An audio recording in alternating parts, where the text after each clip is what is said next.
everybody, I am Crystal. I'm Crystal Miller. I'm the leader of Frontida Assisted Living. And to you who are watching this video, welcome to our team.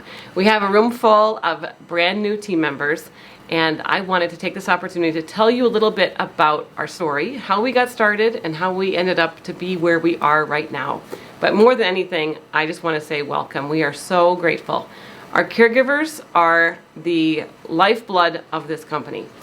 And as we'll talk about a little bit more as I go along, you're not only the lifeblood of our company, you are the reason that we are a great place to work. We talk about our values, tell the truth, work hard, follow the rules, love others, and have fun. It's not something that happened here at the home office in Kenosha. It's not something that we dreamed up and then all of a sudden became a great place to work. We started doing small things that we consistently did, and we were an example of them, and then we hired people who we believed were either open to these things or were willing to embrace these things. And that's how we've become a great place to work, because our caregivers continue to every single day come to work and do the things that make us a great place to work. So we're going to talk about how we got here, because it's been a long journey. So we started in 2009, but really I believe my story starts closer, maybe almost a decade earlier. When my husband and I decided that we wanted to own a business. And for us, it wasn't about what most people think about when you own a business. Oh, it might be about the money. We just wanted freedom. Now, money does give you freedom, and being able to be successful in business gives you so much opportunity to help others. We didn't really know what it meant for us, but we knew that we wanted to be able to be available to our kids. We didn't even have any yet, but in 2001, started buying real estate, deciding that maybe we can build up enough cash flow that one of us can be more available for our kids. 2001, we did that. Started buying like a duplex, 3-unit, 4-unit, and by 2007, 2008, really when the market changed, we had 150 rental units. So we had apartment buildings, we had 3 units, 4 units, and when everything changed, we had to find a new way to continue our dream of kind of charting our own course and being our own boss. And we had an opportunity to buy Frontida Assisted Living. We didn't buy Frontida, we bought 3 homes in Milwaukee, 20 beds. We came up with the name Frontida Assisted Living, and everything that you see in the way that we do business is something that Steve and I created, along with a lot of help. 2009, April 1st. Does anybody think it's funny to buy a business you know nothing about on April Fool's Day? I mean, that is really, it can be really frustrating to tell the story, because I would like to share that I really did know nothing about our industry. It was a real estate play. We had a realtor that said, have you ever thought about assisted living? And we said, no, it's not something that we really think that we'd be interested in doing. And he said, well, here's the numbers. And he made it look like it was almost like an apartment building. Now all of you have now worked in our homes, or you're getting ready to, and we're nothing like an apartment building. We deliver care, and if you're not good at it, you'll fail. But he said, you don't have to learn anything about this. He said, you can just hire someone, here's a couple names, here's a couple people to talk to, you hire them, you'll be fine, you can just be at home. Basically, he said, you can just be at home and collect the checks. And it gives you a little bit of a window into our mindset. But within a few months, we realized that this was a real business that affected real people, much more than just writing a check. And the person that we hired did not share our values. And so you see our values on the wall behind me: tell the truth, work hard, follow the rules, love others, and have fun. And we're going to talk a little bit more about those, but we didn't have them on the wall. We simply kind of knew them in our hearts, especially the first 3. Tell the truth, work hard, follow the rules. Well, and love others. We used to talk a lot about the golden rule, treating other people the way you'd want to be treated. And that's, when I thought about business and people, that was important to me, to create a place where those things were alive and well. But the person we hired didn't care at all about that. And so my husband and I, in 2009, late summer, we'd already owned this business for 4 or 5 months, said, who's going to go to work and learn this? Because unless we decide to show up every day and be invested in the care that we are delivering, and really truly in the caregivers that are delivering the care, we're going to fail. And we'd already had a failed business. So in 2008, the market changed. A bank came in and said, hey, all this real estate is going away. We didn't have to claim bankruptcy, but we were really close. And it was only because of great communication and a commitment to doing the right thing that we were just able to kind of start over. And that's what we did. We started over in 2009 with this business. So the woman who worked for me, her first name was Dawn. She was the administrator of 3 homes in Milwaukee. They were all in a lot of trouble. Census was bad, like census as far as we didn't have enough residents living there. Caregivers were not cared for. I think that many caregivers who worked for us were at $8 an hour. And that was when, minimum wage hasn't changed in a long time. So I think it was still $7.25 was minimum. We were paying $8 an hour. The buildings were basically falling down. Like, I remember holes in the floor of a room, like just a mess. And so she had told me, we can just turn this around in a few months. And the more time that went on and the more trouble we were in, I realized I had to get involved. So I just started showing up and asking questions. Now, you will still have opportunity for me to ask you questions. And it's funny because when I first started, I truly knew nothing. And caregivers were one of the biggest resources for me. So, I really don't like the answer because we've always done it that way. And so I always wanted to know the real why. Like, why are we managing this situation with this resident? Why are you delivering the care this way? Why are we serving the food this way? I mean, all those things. Because for me, I just came in with kind of fresh mind.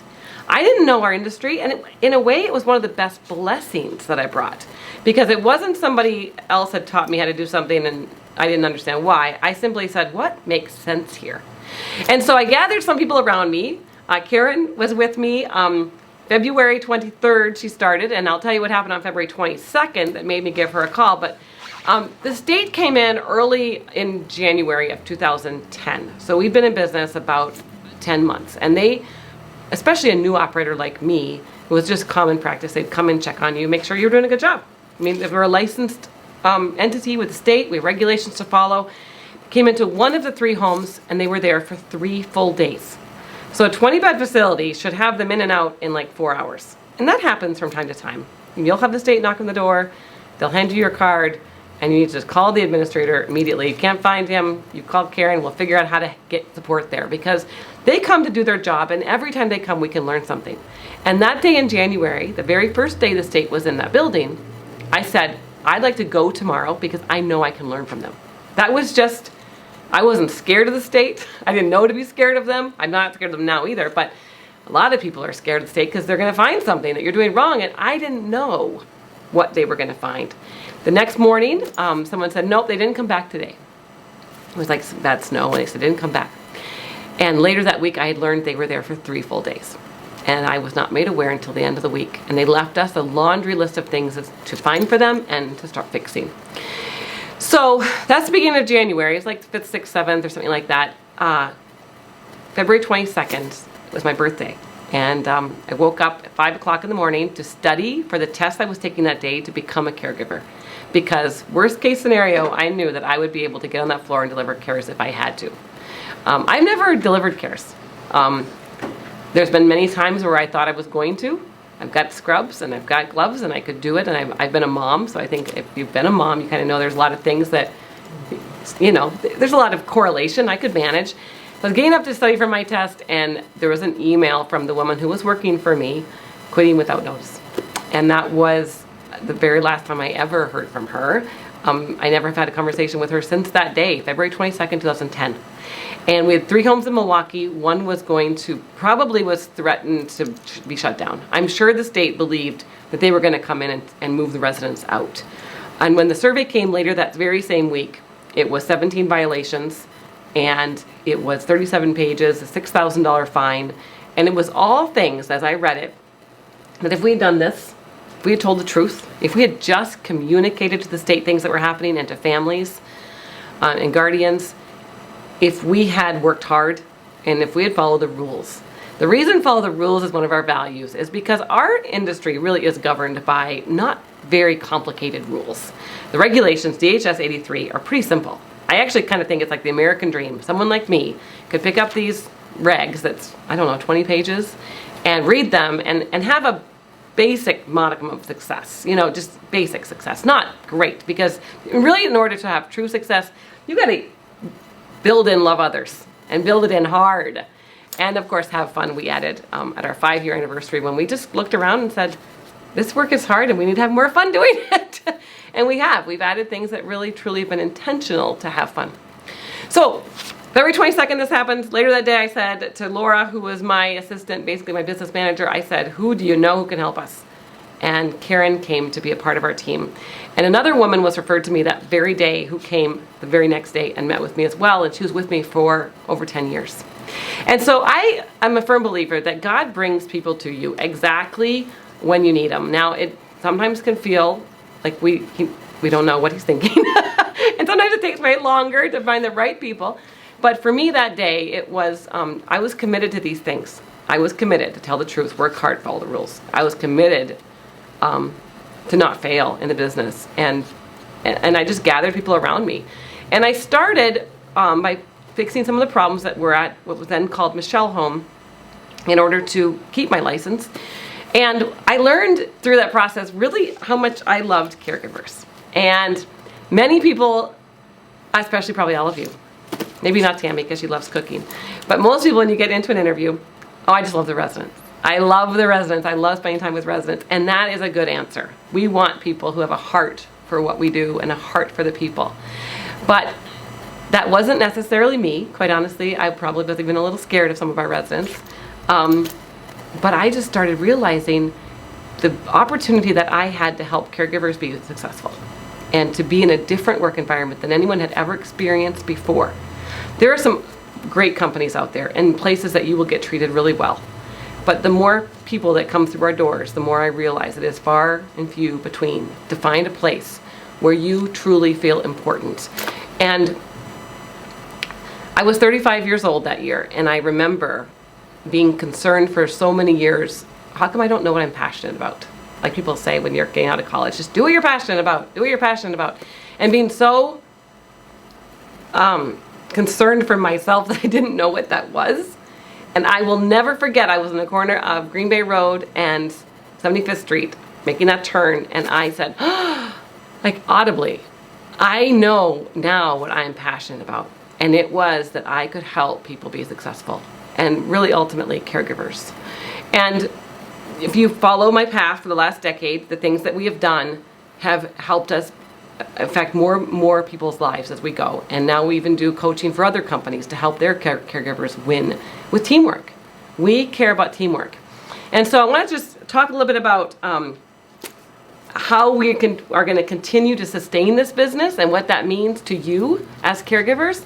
But I think that that's a really important thing for you to understand how we got started, because it's a different story than most have. And there were a lot of bumps in the road.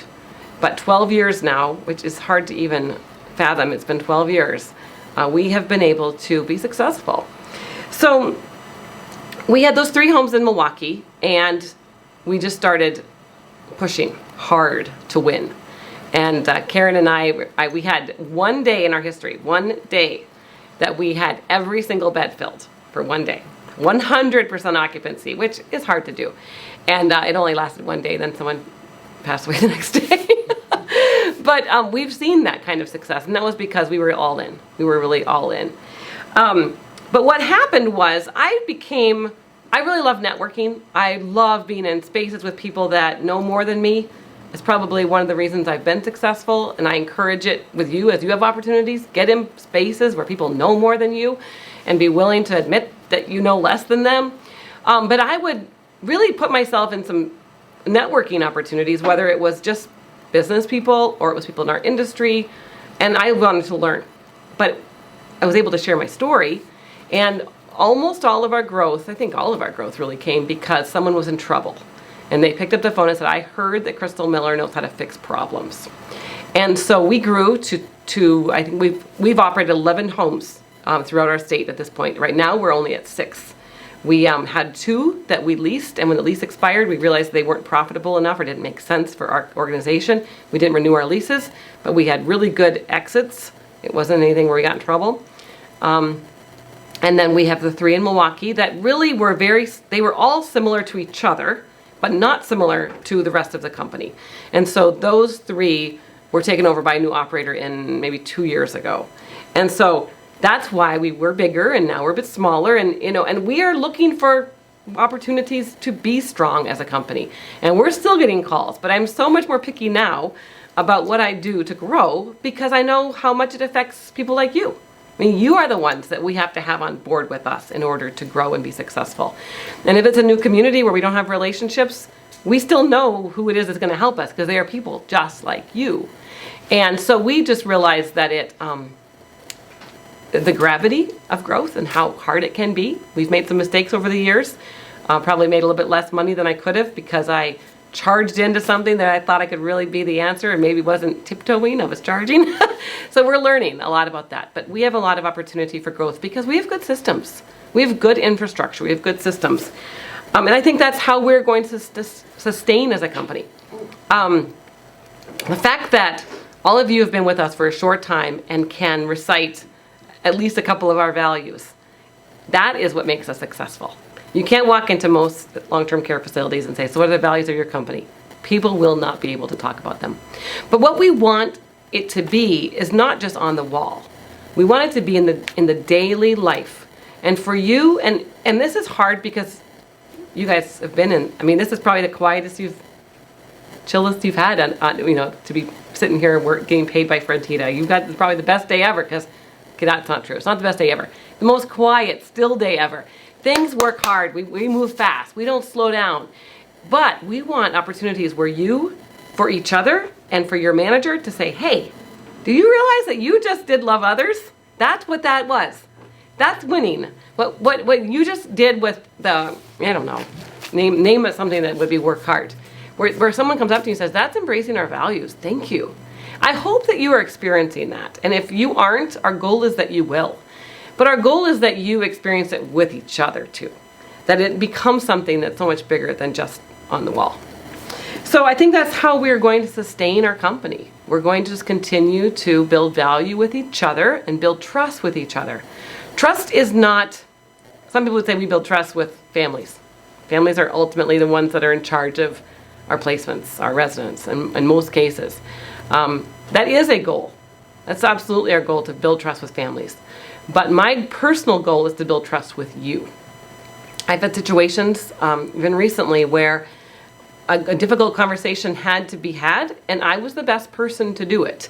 And I knew that the best way for us as a company and as an organization to build trust was for me to show up. That's not always true. And I think for long-term employees, there's definitely trust that's already built that we want to sustain. And so I get involved differently at different steps. But Karen's responsibility and her goal, and the leaders of our homes and the goals, is to truly be that for you, to build trust. And we're hoping that you see the value in how you interact with each other and how much more fun it is and how much more you can get done when you take time to build trust with each other. And that's what these values are set up for. It is not a one-way street. It's not just, I want to make sure my manager trusts me. No, we want to trust each other. And it's like back and forth, and it's every direction. Families, residents, doctors who come in our homes, hospice agencies. You guys don't understand. We've got I call him the bug guy, and he would laugh if he heard that. We got a bug guy that is probably one of our best referrals in Kenosha because of what he's experienced in our homes. So we built trust with the bug guy, and he's telling people that we are a great place to live and that we do a good job. That wasn't me. I wasn't there that day. I've never been interacting with him in the home. It was you guys. And if it wasn't you, it was people just like you. And that is why that's the trust that you can't pay for. Like you can't really pay for any trust, quite honestly, but that's advertising you can't pay for. That is community word of mouth that is going to help us be successful. But that's just the dollars and cents of it, is making sure people move in. What it really is the fact that you guys want to come back to work tomorrow. It's a lot. You've all worked in places where you couldn't trust the ones that you worked with, or the company, or the manager. And we want to be a place where you feel it at every level. And we also want to hear from you. You are the greatest source of opportunity for us to be better. And I don't think that people often realize the value that you yourself bring to the table, which is why tell the truth is so important. So when most people hear tell the truth, they think it means if Crystal asks a question, make sure you don't lie. If it happened, admit it. And that is, tell the truth, but it's not what I meant when I put that as one of our values. Like some people, especially early in their time with us, will say, I love that you have honesty as your value. It is being honest. But more than that, it's being brave. It's being willing to share your ideas. It's being willing to say, hey, we're in trouble here. It's being willing to raise your hand and say, I don't know if anyone realizes this, but this is happening. It's a big deal. It's being willing to say, this might be a dumb idea, but we did it over here and it really worked. So many times people shut their mouth and say, well, it's not my job. Or they might think it's a dumb idea. I don't want to really point anyone out, but there's someone in this room who's new with us, Amber, who came this week and said, I got an idea. And it might not be a good, but Amber's only been with us a couple weeks.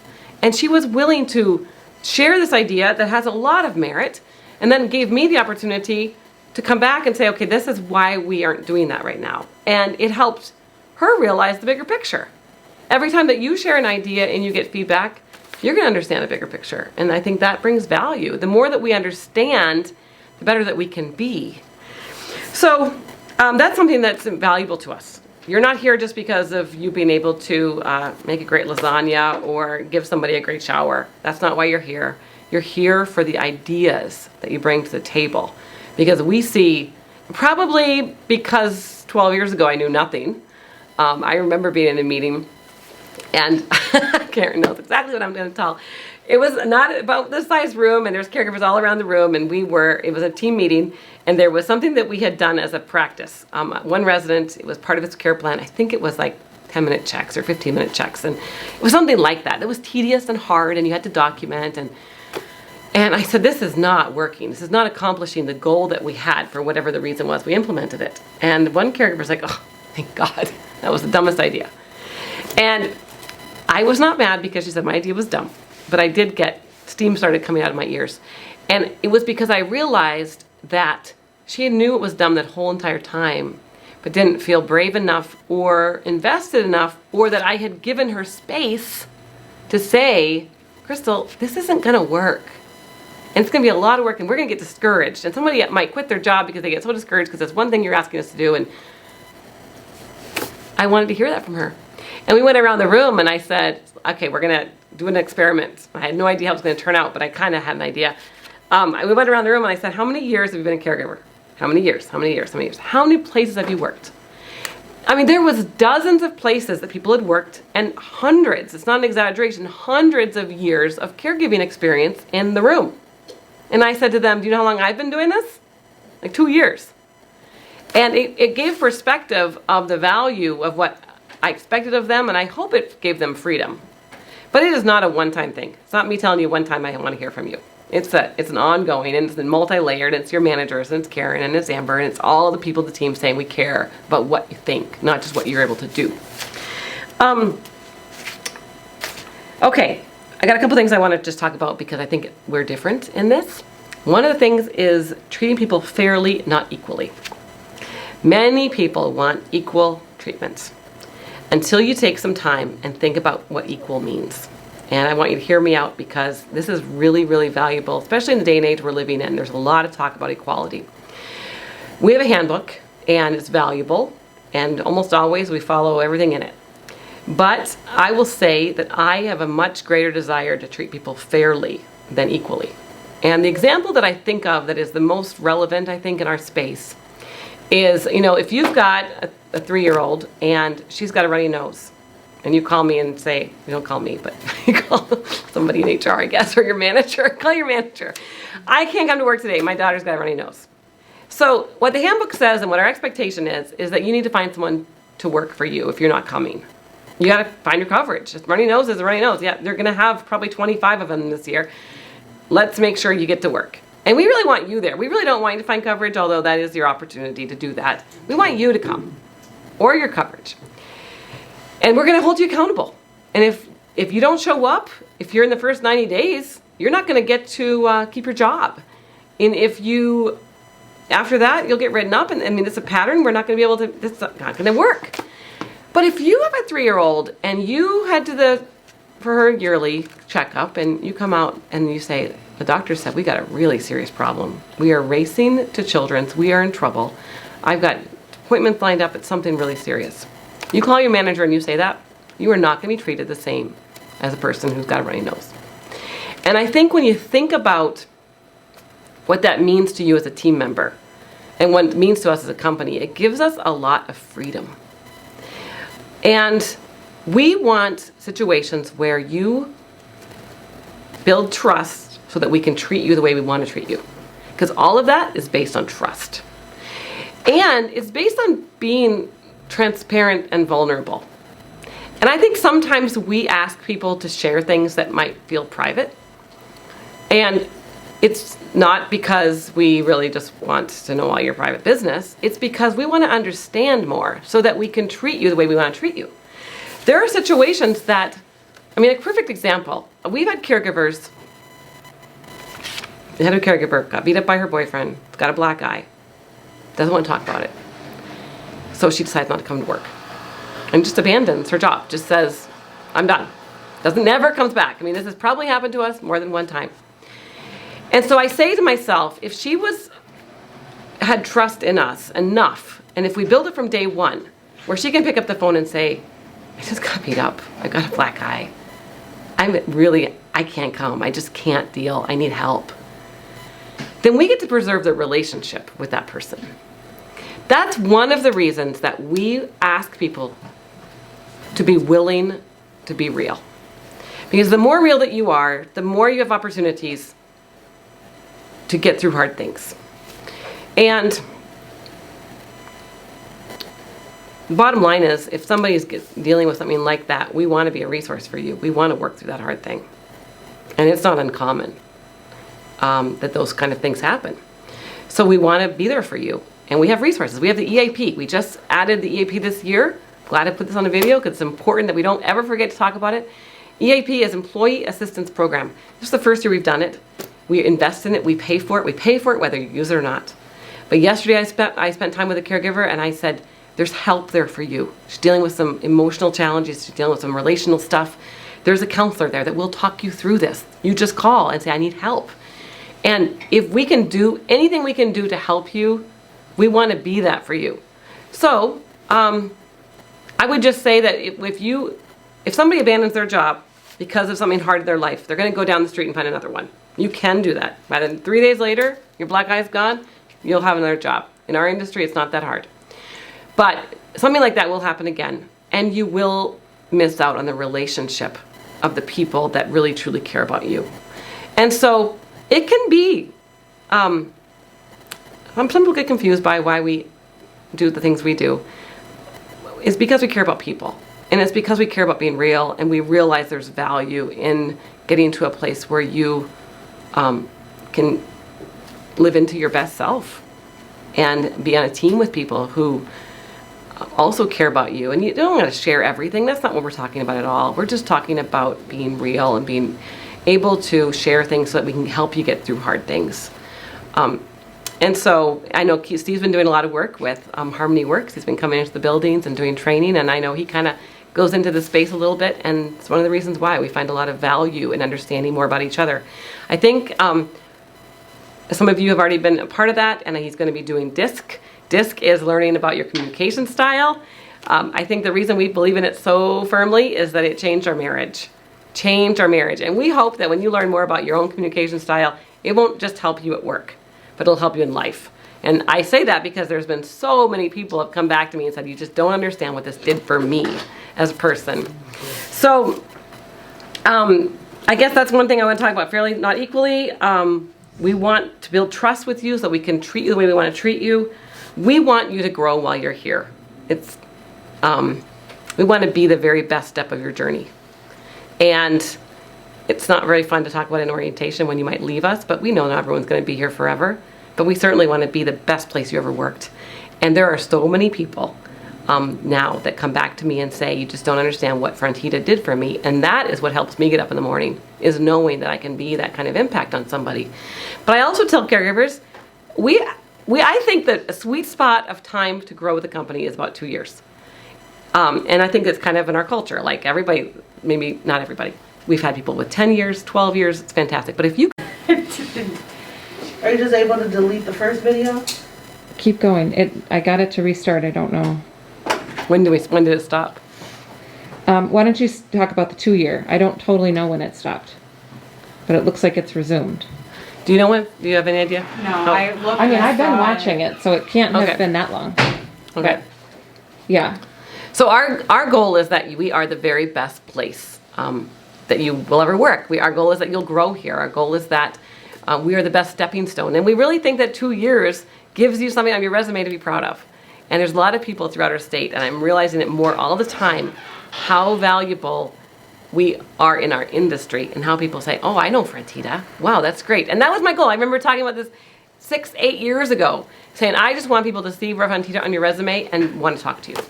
Because there's other companies, when I see it on their resume, I want to talk to people. And so that's our goal, that you grow here. And we want to be the very best part of your journey.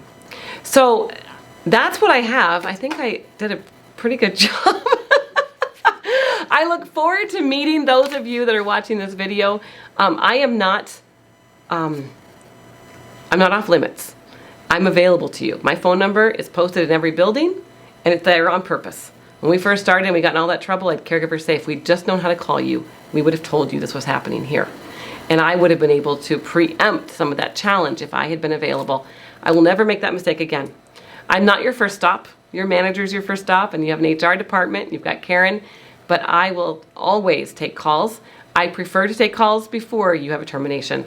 You wouldn't believe the people that call me after they've been fired. But if you've got a problem, don't wait. If you've got a problem that you're trying to solve, that you're trying to be better at, don't wait. Pick up the phone. You can call me if there's a problem with your manager. You can. The first thing I'll ask you is, have you talked to your manager? So I'm available to you. I look forward to meeting the people that are watching this across our state. Right now we have 6 homes: Kenosha, Racine, Fond du Lac, Kimberly, but we are growing and we are excited about that. So yeah, we have a lot to offer.